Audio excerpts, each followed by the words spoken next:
Now, the truth is also that President Trump has used very divisive language to refer to immigrants. Can you really win Latino voters with this type of language?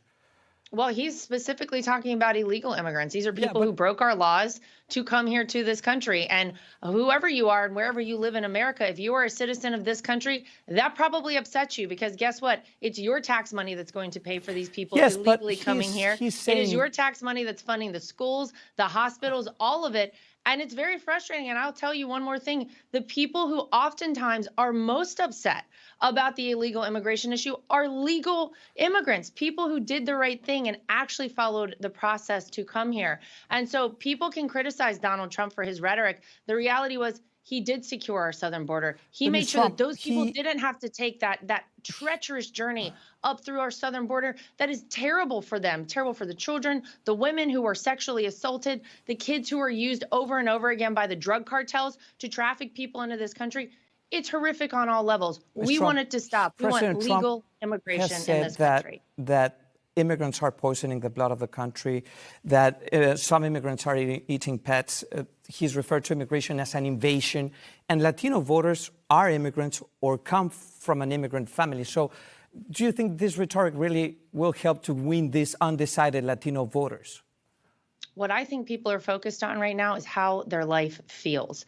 And you can criticize Donald Trump for a lot. Look, he says what he thinks, and he means what he says, which is why we didn't have any of those new wars that I just referenced when he was in the White House. And again, whenever he's referencing immigrants, he's talking about illegal immigrants. That again, I'll say, should upset every person who is a legal citizen of this country, every person who pays into our system, who works hard every day, and the government is taking your money and paying for people to come here illegally. What people in this country want is their life back. They want more money in their pocket. They want inflation to go down. They want gas prices to go down. And they don't want to have to think about their sons or daughters being sent overseas to fight in World War III, which it really feels like we are on the verge of right now at this moment with Kamala Harris in the White House. So look, our argument to people will always be there's a home for you in the Republican Party. We want your life to be better, and we know how to do it. And you can look back and see the proof is in the pudding when Donald Trump was in that White House as president of the United States. One of President Trump's promises is mass deportations, not only to solve the immigration problem, but also to solve the economic problem that the country is going through.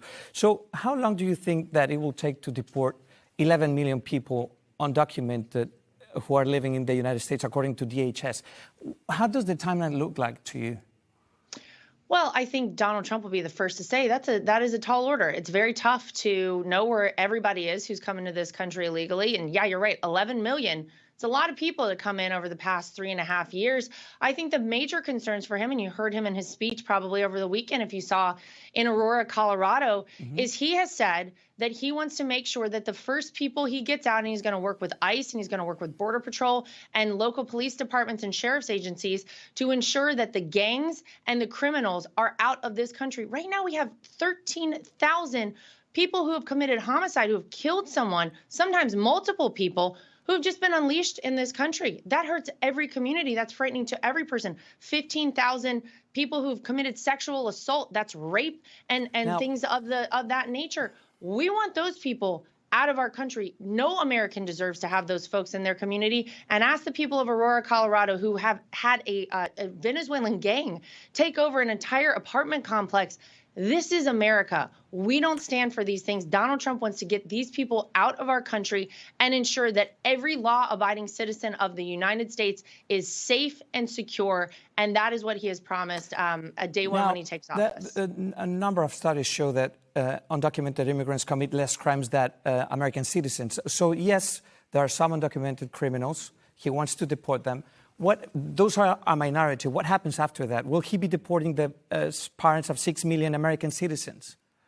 Well, I think what he said is, again, that is a very tall order, and it's tough to do. I mean, the reality is when people come into this country, they're given a court date that sometimes is 9, 10 years later than the current date A lot of these folks you can't track. A lot of these folks are hard to track down. But what we want to do is make sure that the worst of these people, these are the criminals, these are the terrorists. We've had 350 terrorists cross our southern border. You had a guy who was caught the other day, part of ISIS. Remember, ISIS was eradicated when Donald Trump was in the White House.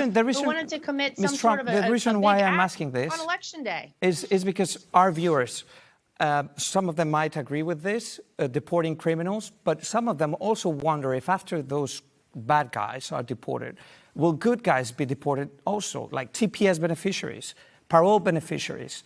What will he be doing with those immigrants, with DACA recipients?